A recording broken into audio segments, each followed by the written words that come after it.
Hello everyone, सभी को राधे राधे, जय श्री कृष्णा। क्या हालचाल है भाई आप सभी के। आई होप आप सभी ठीक होंगे और आपकी तैयारी अच्छी चल रही होगी। आज के इस वीडियो में अपन चर्चा करेंगे जेल प्रेरी के फिजिकल के ऊपर, क्योंकि जेल प्रेरी की आंसर की भी जारी हो चुकी है। आपने सबने आंसर की मिला ली, अपने मार्क्स वगैरह आपने सबने देख लिए हैं और अब फिजिकल इसका होने वाला है। तो फिजिकल की तैयारी है वो कब से आपको शुरू करनी चाहिए और साथ में ही जो संभावित कट ऑफ है वो क्या रह सकती है, यानी कि आंसर की आने के बाद में कट ऑफ है वो आपने आपके मार्क्स मिलाए, उसके बाद में अब कितने मार्क्स आपके बढ़े हैं या घटे हैं वो सारी आप कमेंट बॉक्स में एक बार मेरे को बताना है कि आपका स्कोर है वो कितना हो रहा है ना। वैसे ज़्यादा नॉर्मलाइजेशन का इसमें फ़र्क पड़ेगा नहीं, दोनों शिफ्ट का जो पेपर था वो इक्वली था और अब है ना जितना आपका स्कोर बन रहा है उसके अकॉर्डिंग आपको तैयारी करनी चाहिए। मैंने पहले भी एक वीडियो बनाया था आपके लिए जेल प्रेरी कट ऑफ के ऊपर संभावित, वहीं पे आपका फिजिकल है ना, अगर आपके इतने मार्क्स आ रहे हैं तो आराम से आपका फिजिकल है वो हो जाएगा। ठीक है, आंसर की जानी होने के बाद में कितने नंबर बढ़ रहे हैं तो मुझे नहीं लगता है कि किसी के यानी कि एक या दो क्वेश्चंस ऊपर नीचे हुए होंगे। एक क्वेश्चन 4 नंबर का है ना, तो 4 या 8 नंबर है वो ऊपर नीचे हुए होंगे, इससे ज़्यादा किसी के भी ना तो कम हुए हैं ना बढ़े हैं, है ना। 1 या 2 क्वेश्चंस का फर्क पड़ा है यहाँ पे। अब आपत्ति लगाने का भी इसमें टाइम है, यानी कि 17 से 19 मई तक आप इसमें आपत्ति लगा सकते हो।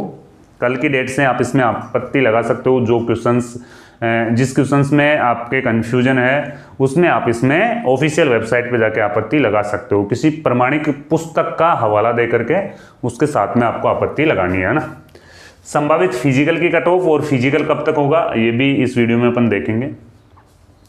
तो देखो रिजल्ट कब तक आ जाएगा, अब आपत्ति है वो 19 तारीख तक इसकी लगनी है और फिर उसके बाद में आपको यानी कि एक बार रिवाइज आंसर की जारी होगी, है ना। फिर उसके बाद में ही आपका है वो रिजल्ट है देखने को मिलेगा, है ना। तो रिवाइज आंसर की जारी होने के बाद में ही रिजल्ट देखने को मिलेगा। तो रिजल्ट इसका यूँ मानो कि जून के लास्ट तक आने की संभावना है। और फिजिकल के लिए कितना टाइम मिल जाएगा, फिजिकल के लिए रिजल्ट आने के बाद में कितना टाइम मिलता है तो कम से कम 2 माह का टाइम है वो मिलेगा आपको। 2 माह का समय आपको है वो मिलने वाला है फिजिकल के लिए रिजल्ट आने के बाद में। रिजल्ट कब तक आ जाएगा, जून के अंतिम दिनों में। जून के अंतिम दिन में इसका रिजल्ट है वो देखने को मिल जाएगा। लास्ट वीक, जून के लास्ट वीक तक इसका रिजल्ट देखने को मिल जाएगा। क्या संभावित फिजिकल की कट ऑफ रह सकती है, फिजिकल की कट ऑफ मेल और फीमेल दोनों की कट ऑफ है वो इतनी संभावित है वो रह सकती है। अगर आपके इतने मार्क्स आ रहे हैं फाइनल आंसर की मिलाने के बाद में, जनरल मेल के यहाँ पे 280 प्लस के आसपास में मार्क्स आ रहे हैं तो आराम से आपका फिजिकल कॉल हो जाएगा।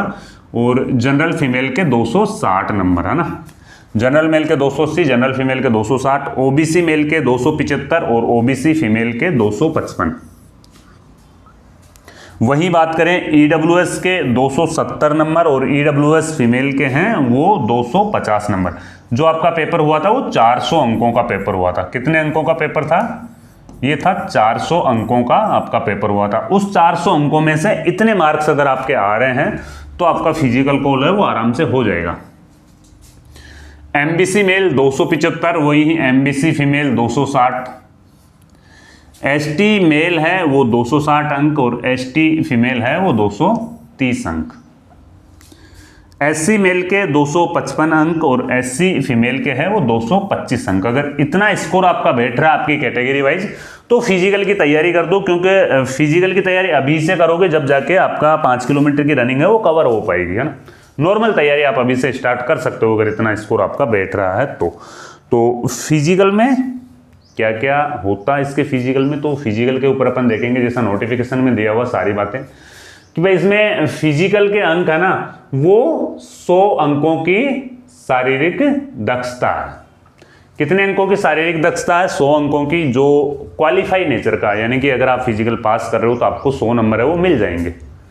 ठीक है, क्वालिफाई नेचर का है और 100 अंकों की शारीरिक दक्षता परीक्षा है ना। पुरुष अभ्यर्थियों के लिए 5 किलोमीटर की रनिंग है वो 25 मिनट का टाइम इसमें दिया गया है। 5 किलोमीटर के लिए कितना टाइम है, 25 मिनट का टाइम है। वहीं महिला अभ्यर्थियों के लिए दौड़ तो 5 किलोमीटर की है ना, लेकिन टाइम यहाँ पे 35 मिनट का दिया गया है। 35 मिनट का टाइम है वो महिला अभ्यर्थियों को इसमें दिया गया है ना।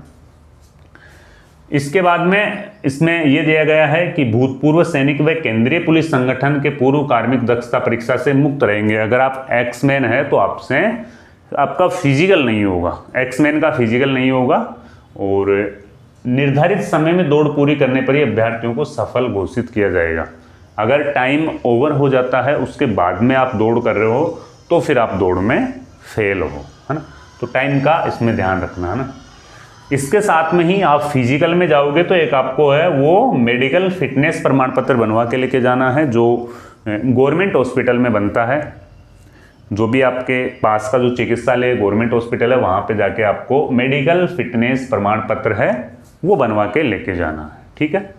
इसके अलावा है गर्भवती महिलाओं को शारीरिक दक्षता परीक्षा में सम्मिलित होने की सलाह दी जाती है, यानी कि शारीरिक दक्षता परीक्षा में सम्मिलित नहीं होने की सलाह दी जाती है। अगर कोई प्रेग्नेंट लेडीज है तो वो फिजिकल में शामिल नहीं हुए, वो मेडिकल प्रमाण पत्र बनवा के ले आए। मेडिकल प्रमाण पत्र जैसे ही बनवा के लाएंगे तो उन्हें उसका बाद में है वो फिजिकल ले लिया जाएगा, बाद में उनका फिजिकल होगा, मेडिकल प्रमाण पत्र बनवा के ला सकते हैं। और एक एप्लीकेशन है वो दे सकते हैं, यानी कि स्क्रीनिंग कमेटी बैठेगी, आपको फिजिकल में तो जाना है, वहाँ पे स्क्रीनिंग कमेटी बैठती है, उनके सामने एक प्रार्थना पत्र आपको प्रस्तुत करना है ना। अब देखो इसमें पुरुष अभ्यर्थियों के लिए ऊंचाई है 168 सेंटीमीटर और सीना है ना वो है 81 से 86 सेंटीमीटर, है ना, ये इसका है। इसके अलावा महिला अभ्यर्थियों के लिए है 152 सेंटीमीटर तो हाइट होनी चाहिए, साथ में ही 47.5 किलो है वो वजन होना चाहिए। वजन कितना होना चाहिए, वजन है यहाँ पे 47.5 किलो वजन होना चाहिए। 152 सेंटीमीटर हाइट और 47.5 किलो वजन होना चाहिए इसमें। और इसके साथ में ही और इसमें क्या क्या योग्यताएं मांग रहे हैं इसमें, और देखो ये डॉक्यूमेंट्स के ऊपर बताया गया है कि भाई शारीरिक दक्षता परीक्षा में सफल रहे अभ्यर्थियों की पीईटी यानी कि जो आपके डॉक्यूमेंट्स वेरिफिकेशन है वो यहाँ पे हो जाएंगे इसमें। और इसके साथ में ही आपको ये जो आपके डॉक्यूमेंट्स जो आपको दस्तावेज लेके आना है वो भी इसमें है, वो दिए गए हैं, है ना।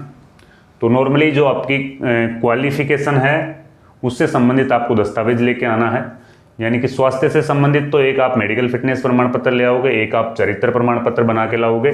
इसके साथ में ही आपका जाति प्रमाण पत्र, मूल निवास प्रमाण पत्र और आपकी एजुकेशन क्वालिफिकेशन क्या है, आपने 12वीं पास करी है, बीए करी है या आपकी कोई और एजुकेशन क्वालिफिकेशन वो आपको लेके आना है ना। और चरित्र प्रमाण पत्र है वो 6 माह से पुराना नहीं होना चाहिए।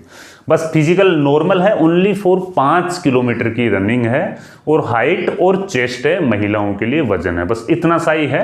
और फिजिकल के सभी को 100 नंबर है वो दिए जाएंगे, ठीक है। तो ये जानकारी आपको अच्छी लगी तो अपने दोस्तों के साथ इसे आप शेयर भी कर सकते हो। और अगर आप राजस्थान पुलिस की तैयारी कर रहे हो तो हस्तलिखित नोट्स आपको अगर चाहिए तो जयपुर क्लासेज ऐप आप डाउनलोड करिए, वहाँ से आपको हस्तलिखित नोट्स है वो कम से कम प्राइस में आपको मिल जाएंगे, ठीक है। तो फिर जय हिंद, जय भारत।